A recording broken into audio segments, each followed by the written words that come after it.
प्यारे मित्रों नमस्कार। मैं महेंद्र कुमार सहगल क्लासेज में आपका स्वागत करता हूं और आशा करता हूं कि आप सभी मित्र बहुत अच्छे होंगे। तो मित्रों, आज हम हिंदी व्याकरण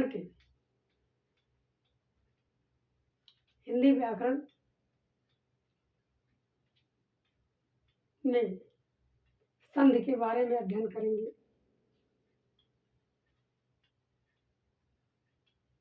आइए मित्रों, तो हम लोग अपने टॉपिक पर चलते हैं। देखिए मित्रों, संधि क्या है? संधि तो पहले तो ये जान लीजिए संधि है क्या। संधि का मतलब उस समय आपने देखा होगा, राजाओं महाराजाओं के समय में दो पक्षों के बीच पहले युद्ध होता था, फिर बाद में संधि हो जाती थी। वही स्थिति आज है। यहाँ वर्ण, अब यहाँ क्या है कि संधि का शाब्दिक अर्थ होता है, संधि का जो शाब्दिक अर्थ होता है वो क्या है? जोड़ या मेल। जोड़ तो नहीं कह सकते, जोड़ इसलिए नहीं कह सकते क्योंकि जोड़ का मतलब ही होता है जबरदस्ती भी जोड़ना हो जाएगा, लेकिन यहाँ क्या है? मेल खाना। और जब मेल खाता है तभी ये जुड़ेगा, तभी ये संधि होगी इसमें। जैसे शादी विवाह के लिए लड़का लड़की को देखने जाते हैं तो गांव के लोग या और लोग जो है दादी होती वो कहती है भैया जब लड़की और लड़के का मेल खाएगा तभी शादी तय होगी। उसी प्रकार से यहाँ है तो मेल का मतलब जब वर्णों का मेल खाएगा तब संधि होगा। तो शाब्दिक अर्थ क्या होता भैया? जोड़ या मेल। अब प्रश्न ही बनता है संधि का विलोम क्या होता है? तो संधि का विलोम जो होता है वो होता है भैया विग्रह। संधि का विलोम क्या होता है? विग्रह। लेकिन अगर परीक्षा में विग्रह ना दिया हो, परीक्षा में अगर प्रश्न पूछा जाए उस विकल्प में विग्रह ना हो तब विच्छेद मार के आना। और अगर मान लीजिए कंडीशन ऐसी आ गई दोनों दिया हो तो विग्रह को आप प्राथमिकता देंगे, विग्रह को निश्चित रूप से कम मारेंगे। आइए भैया, तो संधि का विलोम क्या है? विग्रह या विच्छेद। संधि में कौन लिंग है? पुल्लिंग शब्द। संधि कौन लिंग है? पुल्लिंग शब्द। अब संधि को अगर तोड़ते हैं तो ये समधन धी किससे टूटा है? समधन धी। सम जो है ये मित्रों सम उपसर्ग है, धी धातु है। सम क्या है? उपसर्ग है और धी धातु है। तो सम माने होता है समान रूप से, धी माने होता है धारण करना, अर्थात समान रूप से धारण किए गए वर्णों को हम क्या कहते हैं? संधि कह सकते हैं। अब प्रश्न ये बनता परिभाषा क्या होगी? तो इसका मतलब ये कह रहा है कि जहां दो वर्णों के मेल से, जहां दो वर्णों के मेल से या कह सकते हैं दो वर्णों के मेल से उत्पन्न होने वाले विकार या परिवर्तन को हम संधि कहते हैं। फिर से एक बार फिर, दो वर्णों के मेल से उत्पन्न होने वाले विकार या परिवर्तन को संधि कहते हैं। मित्रों, संधि परिभाषा हो गई। तो संधि कितने प्रकार के हैं? संधि 3 प्रकार के होते हैं। संधि कितने प्रकार के मित्रों? 3। एक होता है आपका स्वर संधि जिसे हम अच संधि कहते हैं। दूसरा होता है व्यंजन संधि या उसे हम हल संधि कहते हैं। तीसरा आपका है विसर्ग संधि। तीसरा कौन है? विसर्ग संधि। अब प्रश्न ये बनता है स्वर संधि के बारे में जानेंगे। इसे पूछो ये बताएगा। संधि माने हमने बताया मेल और स्वर माने स्वर। इसका मतलब यहाँ केवल स्वर का मेल होगा, दो स्वर वर्णों का मेल होगा, तो उसे हम क्या कहेंगे? स्वर संधि। अब स्वर संधि की अगर हम बात करते हैं तो स्वर संधि आज संधि कहा किसको जाता है? तो दो स्वर वर्णों के मेल से, दो स्वर वर्णों के मेल से उत्पन्न होने वाले विकार या परिवर्तन को स्वर संधि कहते हैं। और स्वर संधि मित्रों 5 प्रकार के होते हैं।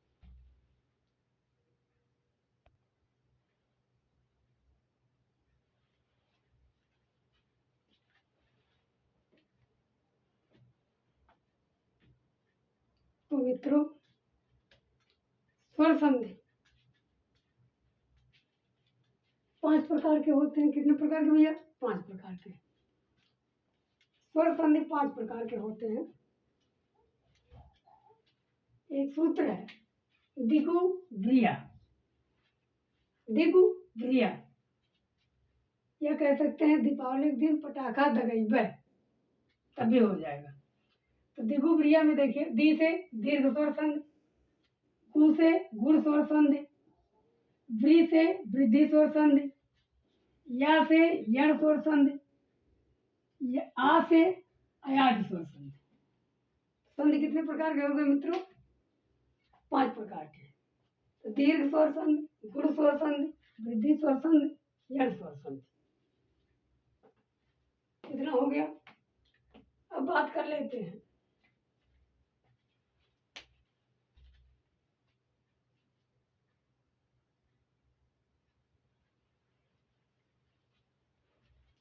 मित्रों दीर्घ स्वर संधि की अगर हम बात करते हैं तो इसका हो जाएगा भैया, इसका सूत्र है दीर्घ स्वर संधि। इसका सूत्र होता है अका सवर्णे दीर्घा। कौन सूत्र होता है मित्रों? कौन सूत्र होता है मित्रों? अका सवर्णे दीर्घा। अक माने अक प्रत्याहार आते हैं और अक प्रत्याहार में आपको जानना होगा कि अक प्रत्याहार में अ, ई, उ, री यानी छोटा, छोटी, छोटा उ, री ये चारों आते हैं। आता तो लिरी भी है लेकिन वो संस्कृत में आता है। री और लिरी संस्कृत में आता है, जोड़ आएगा। और स माने होता है समान वर्ण, वर्ण माने वर्ण यानी समान वर्ण, दीर्घ माने बड़ा। यानी कह रहा है ये अक प्रत्याहार के बाद उसी के समान कोई वर्ण आए तो अक प्रत्याहार का क्या हो जाएगा? दीर्घ हो जाएगा। फिर से एक बार सुनना, यदि अक प्रत्याहार के बाद उसी के समान कोई वर्ण आए तो अक प्रत्याहार का क्या हो जाता है? दीर्घ। अर्थात देखो यानी छोटा धन छोटा बराबर क्या हो गया? बड़ा, दीर्घ हुआ। छोटा धन बढ़ाया तब भी बढ़ाया, बढ़ाया धन बढ़ाया तब भी बढ़ाया, बड़ा धन छोटा तब भी बढ़ाया। छोटी छोटी, छोटी छोटी, बड़ी, बड़ी बड़ी, बड़ी, बड़ी छोटी, बड़ी, छोटी बड़ी, बड़ी, छोटा हो छोटा हो, बड़ा हो, बड़ा हो छोटा हो, बड़ा हो, छोटा हो छोटा हो, बड़ा हो। इस प्रकार से ये सारे आपके दीर्घ ही होंगे, बड़े ही होंगे, क्योंकि ये सूत्र ही खुद कह रहा। अब इसके उदाहरण देखते हैं मित्रों।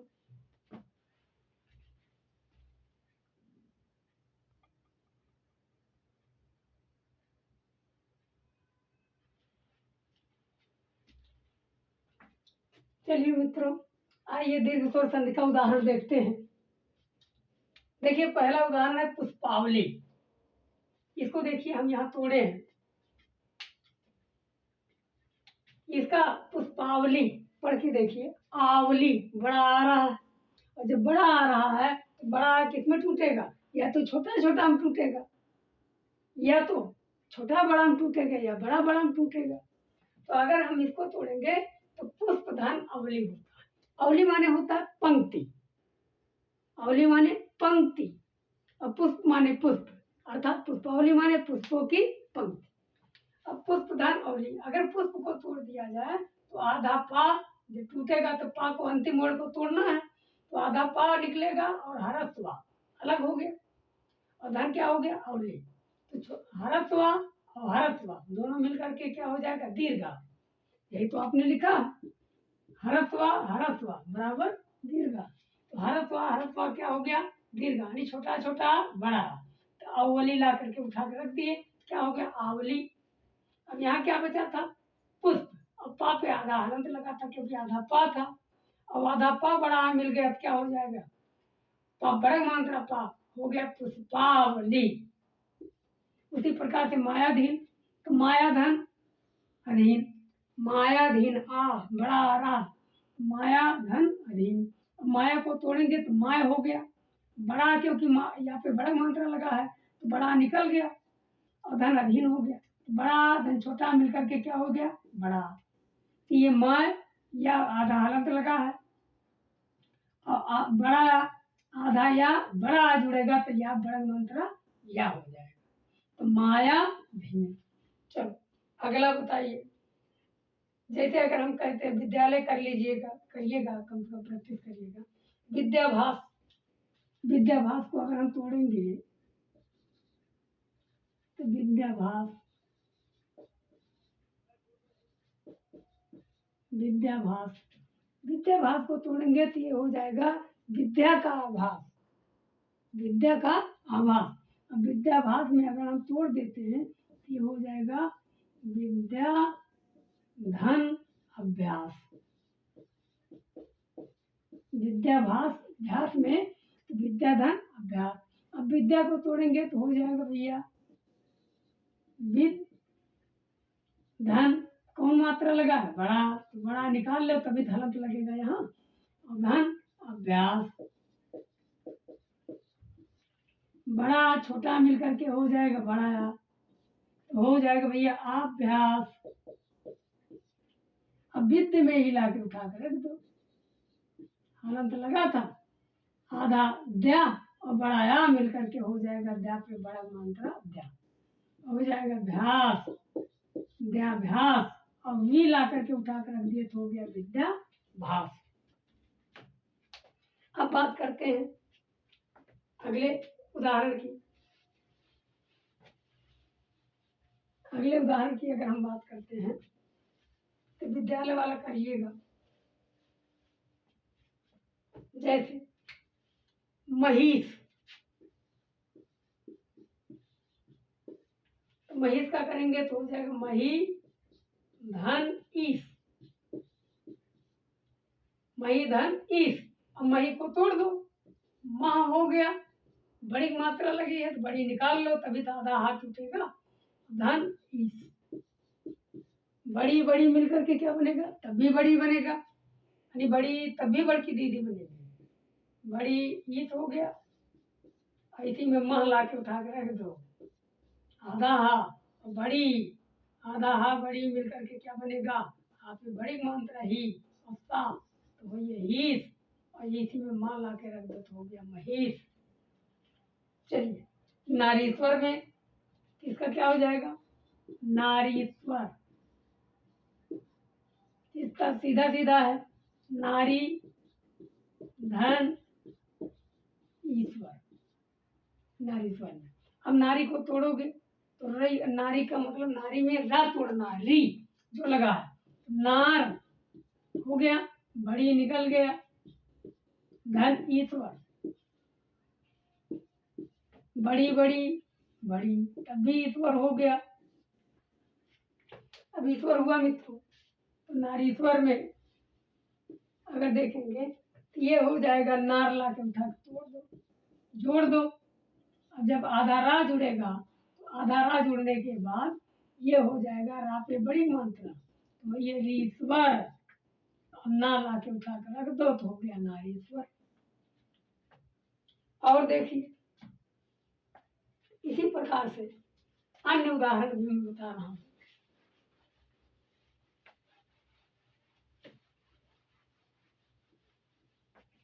अगर देखा जाए तो यहाँ यह हो गया योगीश्वर, हमने अभी बताया था, सॉरी योगीश्वर, योगीश्वर को तोड़ोगे तो हो जाएगा योगी, योगी धन ईश्वर। अब योगी को तोड़ोगे तो हो जाएगा योग धन बड़ी धन ईश्वर, बड़ी बड़ी तो बड़ी हो जाएगा, तो ये हो जाएगा ईश्वर। और योग में ला करके उठा के जोड़ के रख दो, आधा का बड़ी तो हो जाएगा गी वर, तो यो ला के उठा के धर दो तो हो गया योगीश्वर। ये हो गया मित्रों। चलो अब साधुर्जा या बधुर्जा या सिंदूर में इसमें तो बता देते हैं।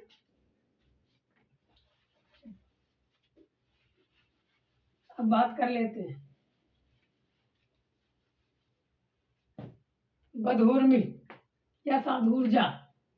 साधुर्जा की अगर हम बात करेंगे तो इसका हो जाएगा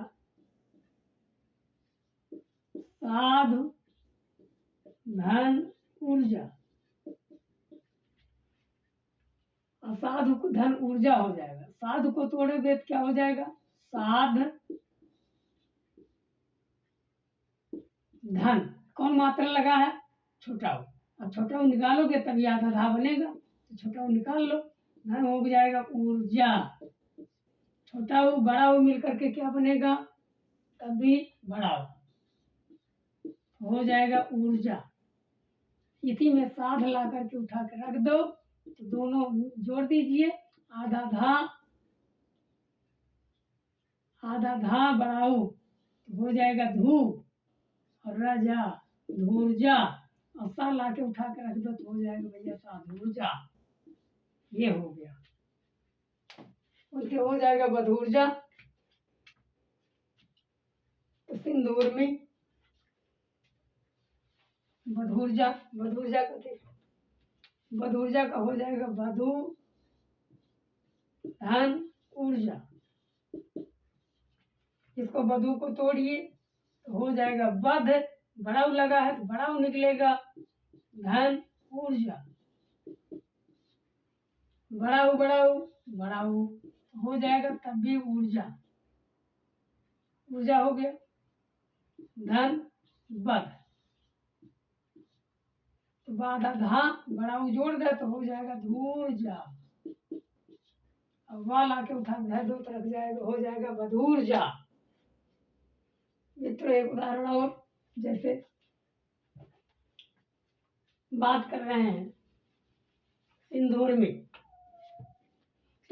की अगर हम बात करें तो सिंदूर में को तोड़ोगे तो हो जाएगा सिंधु। सिंदूर में का मतलब क्या होता है पहले तो जानो। सिंधु नदी का लहर, उर्मी माने होता है लहर, तो इसका तोड़ेंगे तो हो जाएगा भैया सिंधु धन ऊर्मी।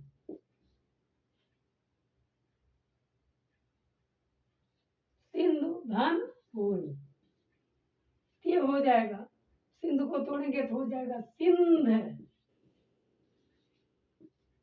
धन, हलंत लगा दिए, छोटा ऊ निकाल लीजिए, धन हो जाएगा ऊर्मी।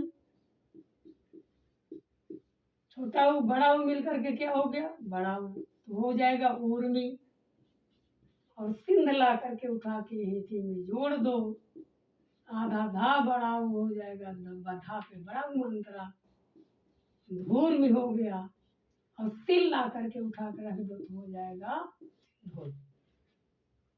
मित्रों एक री वाला भी उदाहरण कम से कम एक बता दें।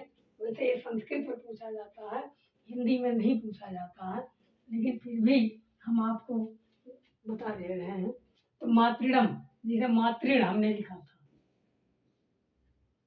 मातृण लिखा था, तो मातृण का मतलब होता है माता का ऋण। तो मातृण का मतलब माता का ऋण। इसका जब संधि विच्छेद करेंगे तो मातृ का ऋण है ना, तो मातृधन ऋण, ये संधि विच्छेद हो जाएगा मातृधन ऋण।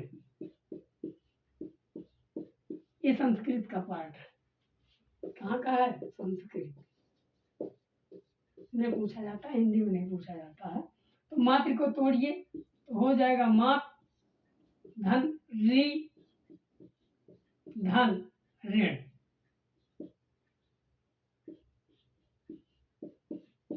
तो री छोटी री मिलकर के क्या हो जाएगा बड़ी री, क्या हो जाएगा ऋण। मात यही में जोड़ दो भैया, आधा ता और बड़ी री, तो हो जाएगा तिरी। क्या हो गया? तृण। माँ ला के उठा के रख दो तो हो जाएगा मातृण। इसी प्रकार से पितृण भी होगा। पितृण का क्या हो जाएगा?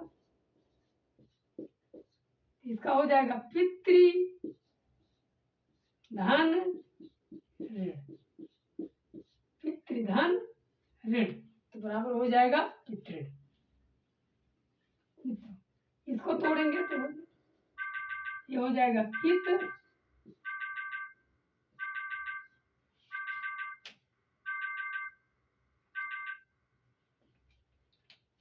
पित धन री धन ऋण। री और री मिलकर के हो जाएगा बड़ी री, हो गया ऋण, और धन हो जाएगा पित। तो पित इसी में जोड़ दो तो आधा ता और री जुड़ेगा तो हो जाएगा तिऋण। ये तृण।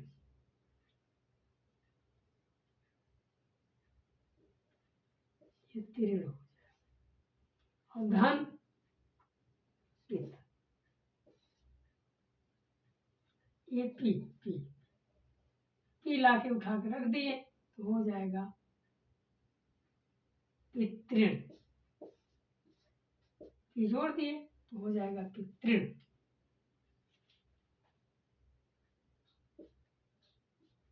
तो हो जाएगा पितृण। ये हो जाएगा मित्रों। चलिए मित्रों, आज हम दीर्घ संधि के बारे में अध्ययन किए। कल गुण संधि के बारे में जानेंगे अगले क्लास में। इसी के साथ पुनः सभी मित्रों को एक बार धन्यवाद, नमस्कार।